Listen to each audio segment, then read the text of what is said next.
लवण को जल का अवशोषण करता है क्या कहलाता है? हाइग्रोस्कोपिक, एनहाइड्रस लवण, हाइड्रोफिलिक लवण, हाइड्रोफोबिक लवण।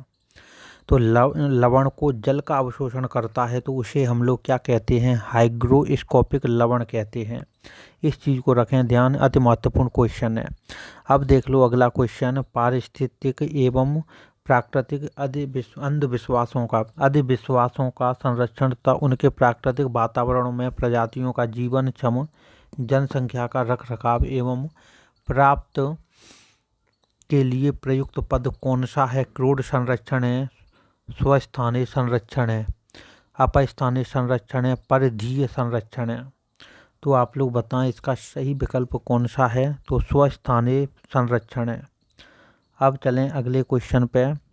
सामुद्रिक कच्छपों को जीवंत जीवाश्म कहा जाता है क्योंकि वे 150 मिलियन वर्षों से अधिक समय से पृथ्वी में हैं उपस्थित।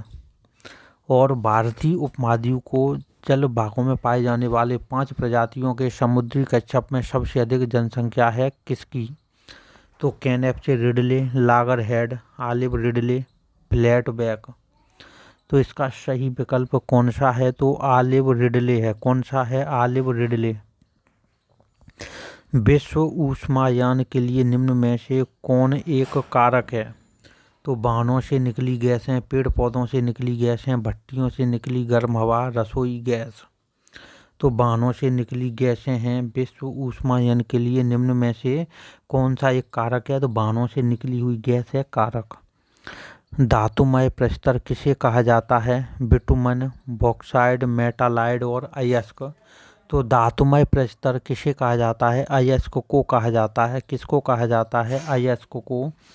अब आ जाओ सभी बच्चे अगले क्वेश्चन पे। पेड़ पौधे प्रदूषण को घटाते हैं क्योंकि वे अवशोषण करते हैं क्या? Sulphur dioxide, carbon dioxide, carbon monoxide और नाइट्रोजन। तो पेड़ पौधे प्रदूषण को घटाते हैं क्योंकि वे अवशोषण करते हैं। क्या करते हैं? अवशोषण। कार्बन डाइऑक्साइड करते हैं अवशोषण। क्या करते हैं? Carbon dioxide. भूकंप मापा जाता है बोफार्ड पैमाने में, डेसिबल में, न्यूटन में, रिक्टर पैमाने में। तो भूकंप को मेजर किया जाता है रिक्टर पैमाने में किया जाता है। किसमें? रिक्टर पैमाने में, जो कि अति महत्वपूर्ण है। महासागरों में जल स्तर वृद्धि का कारण क्या है? ध्रुवीय प्रदेश में बर्फ का पिघलना, अत्यधिक वर्षा, अम्ल वर्षा और इनमें से कोई नहीं। तो महासागरों में जल स्तर वृद्धि का कारण है कौन सा? ध्रुवीय प्रदेश में बर्फ का पिघलना है इसका कारण। कौन सा है? ध्रुवीय प्रदेश में बर्फ का पिघलना। वातावरण में अत्यधिक हानिकारक सल्फर मिश्रित गैस है। तो सल्फर H2S है, SF6 है और SO2 है। तो आप लोग बताएं कि वातावरण में अत्यधिक हानिकारक सल्फर मिश्रित गैस कौन सी है? तो सल्फर डाइऑक्साइड है जिसे आप लोग कहते हैं SO2। तो SO2 को क्या कहा जाता है? सल्फर डाइऑक्साइड कहा जाता है। यह चीज़ कई बार पूछी जाती है कि सल्फर डाइऑक्साइड का रासायनिक संकेत SO2 है। वायु प्रदूषण को कम किया जा सकता है वृक्षों द्वारा, मछलियों द्वारा, जंतुओं द्वारा, सूर्य प्रकाश द्वारा। तो वायु प्रदूषण को कम किया जा सकता है वृक्षों द्वारा कम किया जा सकता है। वायु प्रदूषण को वृक्षों द्वारा कम किया जा सकता है। विश्व पर्यावरण दिवस मनाया जाता है 5 नवंबर को, 5 जनवरी को, 5 जून को, 5 सितंबर को। तो विश्व पर्यावरण दिवस कब मनाया जाता है? 5 जून को मनाया जाता है विश्व पर्यावरण दिवस। कब? 5 जून को। सूर्य के हानिकारक किरणों से पृथ्वी को कौन सा स्थल सुरक्षित रखना है? आयन मंडल, ओजोन स्तर, क्षोभ मंडल, चुंबक मंडल। तो सूर्य के हानिकारक किरणों से पृथ्वी को कौन सा स्तर सुरक्षित रखता है? तो ओजोन स्तर रखता है सुरक्षित। हानिकारक किरणों से ओजोन लेयर होती है यह। अब देख लें अगला क्वेश्चन कि किसी जगह के फ्लोरा और फना सूचित करता है क्या? पेड़ पौधों एवं जंतुओं को, मछलियों एवं पेड़ पौधों को, जंतुओं एवं मछलियों को, पक्षियों एवं पेड़ पौधों को। तो इसका सही विकल्प क्या है? किसी जगह के फ्लोरा और फना सूचित करता है, पेड़ पौधों एवं जंतुओं को करता है सूचित। पारिस्थितिकी तंत्र का उदाहरण है क्या? वायु, तालाब, जल और मृदा है। तो पारिस्थितिकी तंत्र का उदाहरण तालाब है। क्या है? तालाब है, तालाब। कौन जीवी कारक नहीं है? पेड़ पौधे, जंतु, सूक्ष्म जीव, प्रस्तर। तो कौन जीवी कारक नहीं है? तो प्रस्तर नहीं है जीवी कारक। क्या नहीं है? प्रस्तर।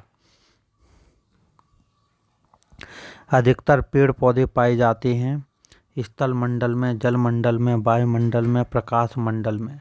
तो अधिकतर पेड़ पौधे पाए जाते हैं तो स्थल मंडल में पाए जाते हैं अधिकतर पेड़ पौधे। कहाँ पे? स्थल मंडल में। अन्य मृत जंतुओं पर निर्वाह करने वाले प्राणी को क्या कहा जाता है? पैरासाइट, डिकम्पोज, स्कैवेंजर, ओमनीवोर है। तो बताना क्या है? अन्य मृत जंतुओं पर निर्वाह करने वाले प्राणी को क्या कहा जाता है? स्कैवेंजर कहा जाता है। स्कैवेंजर बिल्कुल सही है, इसका यही आंसर है। CNG का फुल फॉर्म क्या है? क्लीन नेचुरल गैस है, compressed natural gas, carbonised natural gas, carbureted natural gas है। तो CNG का फुल फॉर्म है कंप्रेस्ड नेचुरल गैस है। क्या है? कंप्रेस्ड नेचुरल गैस है। निम्न में से कौन विश्व ऊष्मायान का है कारण? जल प्रदूषण, मृदा प्रदूषण, वायु प्रदूषण। तो निम्न में से कौन विश्व ऊष्मायान का है कारण? तो वायु प्रदूषण होता है कारण। क्या होता है? वायु प्रदूषण। महासागर पृथ्वी पृष्ठ के अधिकांश जगह आवृत किया जाता है, तो जो लगभग कितना है? 3/4 है, 1/2 है, 1/4 है, 2/3 है। तो महासागर पृथ्वी पृष्ठ के अधिकांश जगह आवृत किया जाता है, जो लगभग कितना होता है? 3/4 है। कितना होता है? 3/4। अब देखें आप लोग अगला क्वेश्चन। स्टेले ऑक्साइड एवं स्टेल क्या है? स्टेलेग्माइट में निक्षेपण होता है सिलिका का, मैग्नीशियम कार्बोनेट का, कैल्शियम कार्बोनेट का, सोडियम कार्बोनेट का। कैल्शियम कार्बोनेट का होता है। काय का होता है? कैल्शियम कार्बोनेट का होता है।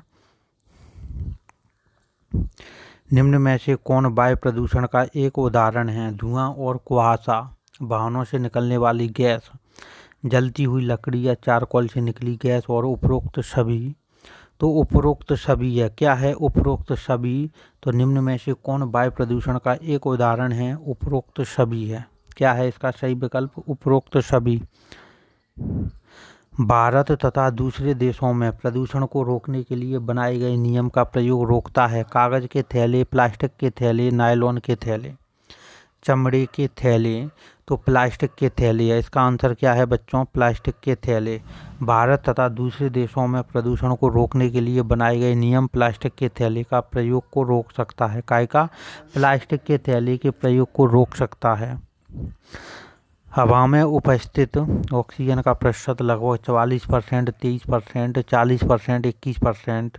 तो हवा में उपस्थित ऑक्सीजन का परसेंट लगभग 21% है। कितना है? 21% है।